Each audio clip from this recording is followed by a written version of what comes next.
তাবলিগ তাবলিগ জামাত তাবলিগ কি আওয়ামী লীগের মতোই মুর্দালিগ হয়ে যাবে? এই হানাহানির খবর শুনলে ব্যথিত মনে এরকম প্রশ্নই জাগে।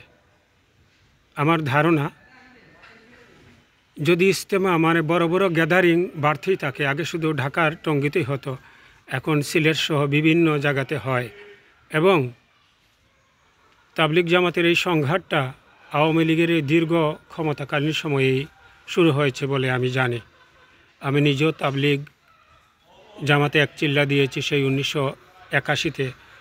দীর্ঘদিন শুধু নয়, সারা জীবনেও তাবলিগ জামাতে কোনো কুন্দল, হানাহানি, কোলাহল শুনিনি। শুধুই শৃঙ্খলার ইকরামুল মুসলিমের মূল আদর্শটাই দেখেছি। কিন্তু এখন কেন এমন হচ্ছে? গ্রুপিং এবং হানাহানি, সর্বশেষ যে এই প্রাণহানি, বড়ই দুঃখকর। আমার মনে হয় একমাত্র সমাধান, যদি অনেকে বলেন এখানে লীগও আছে, জামাতও আছে, হানাহানি তো হবেই। হানাহানি হবে বড় গ্যাদারিং হলে। বড় গ্যাদারিং যেখানে নেই, বড় চাঁদাবাজি সেখানে নেই, মারামারির সম্ভাবনা কম। শুধু মসজিদ ভিত্তিক কার্যক্রম প্রতিদিন যেটা চলে, 6 উসুলের কার্যক্রম, সেটা চললে অবশ্যই তাবলিগ জামাত বিশ্বব্যাপী জিন্দা রয়ে যাবে। কিন্তু এইরকম ইজতেমার সংখ্যা বাড়ালে এবং বড় বড় গ্যাদারিং হলে এর ভিতরে দুষ্ট লোকেরা ঢুকে যাবে। আমি অনেক দিন লিখেছি, বিশ্ব ইজতেমা বা কোনো ইজতেমার প্রয়োজন নেই। প্রতিদিন কাকরাইল যান, কাকরাইল মসজিদে প্রতিদিন 24 ঘন্টার যে কার্যক্রম, যে শৃঙ্খলা, চমৎকার সুন্দর।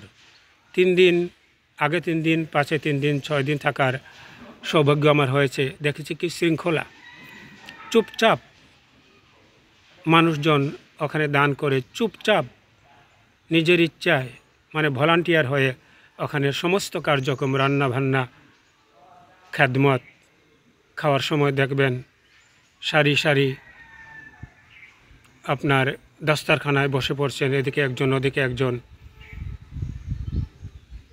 টয়লেটগুলো পরিচ্ছন্ন, সবগুলো ভলান্টিয়ার কাজে হয়ে যাচ্ছে।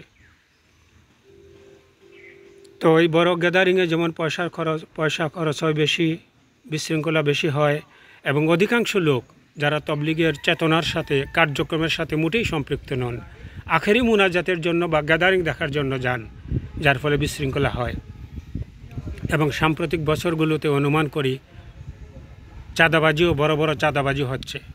আগের ইজতেমায় চুপিসারে দেশি বিদেশি অনেকে দান করতেন এবং চুপিসারে কাজ হয়ে যেত। গত দীর্ঘ আওয়ামী ফ্যাসিস্ট শাসনের সময় এই হানাহানি শুরু হয়েছে আমার জানা মতো। সুতরাং এর একমাত্র সমাধান বলে আমি মনে করি, বড় বড় গ্যাদারিং, বড় বড় ইজতেমা বাতিল ঘোষণা দেয়া হোক এবং নীরবে নিবৃতে প্রচারহীন কার্যক্রম চলুক। কাকরাইল মসজিদে কোনো প্রচারণা নেই, এই মসজিদের কার্যক্রমে কোনো ভিডিও হয়েছে বলে আমার দেখা নেই, আমার জানা নেই।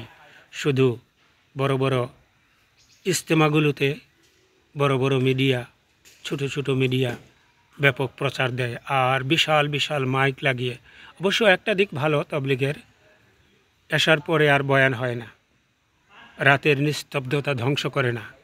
কিন্তু তারপরেও বড় গ্যাদারিং, বড় মাইক পরিবেশের জন্য, শ্রবণের জন্য, মানুষের চিন্তার জন্য ক্ষতিকর বলেই মনে হয়। কাকরাইল মসজিদে যান, ছোট ছোট মাইক, ঢাকার প্রাণ পরিবেশ, চমৎকার পরিবেশ। রমনা উদ্যানের এক কোণে পড়েছে মসজিদটি। এই রমনা উদ্যানের নিস্তব্ধতা, রমনা উদ্যানের প্রশান্তি তাবলিগ জামাতের, তাবলিগ কাকরাইল মসজিদের আজানেও বিঘ্ন ঘটায় না। একটি উদ্যানের পশ্চিম কোণে মসজিদটি, কিন্তু আজান পূর্ব কোণে যায় না, মসজিদের বাইরে যায় না। প্রতিদিন 5 ওয়াক্ত হাউসফুল মুসল্লি থাকেন। আল্লাহ যেখানে বলছেন, তুমি আচরণে সুশীল হও, তোমার কণ্ঠ নিচু করো, নিশ্চয়ই গাধার কণ্ঠ বড়ই কর্কশ। গাধার কণ্ঠ দিয়ে ইসলাম কায়েম, ইসলামের প্রচার শুভনীয় এবং যথাযথ বলে আমার মনে হয় না। শব্দ নিয়ন্ত্রিত হবে, সময় নিয়ন্ত্রিত হবে, বিষয় নিয়ন্ত্রিত হবে, তবেই ইসলাম সুনিয়ন্ত্রিতভাবেই বিশ্ববাসীর মনে, চিন্তায়, বিশ্বাসে গেঁথে যাবে। ইসলাম জিন্দা হতে হয় হর কারবালাকে বাদ। এটা তো বিশেষ ক্ষেত্রে, যুদ্ধক্ষেত্রে। সর্বক্ষেত্রে কারবালার প্রয়োজন নেই। ইসলাম শান্তির ধর্ম, শান্তির সাথে সুশৃঙ্খলার সাথে ইসলাম প্রচার হবে, ইসলাম প্রতিষ্ঠিত হবে ইনশাআল্লাহ। তাবলিগ জিন্দা থাকুক, তাবলিগের মূল আদর্শ ফিরে আসুক, হানাহানি দূর হোক। আমিন। আসসালামু আলাইকুম রহমতুল্লাহ।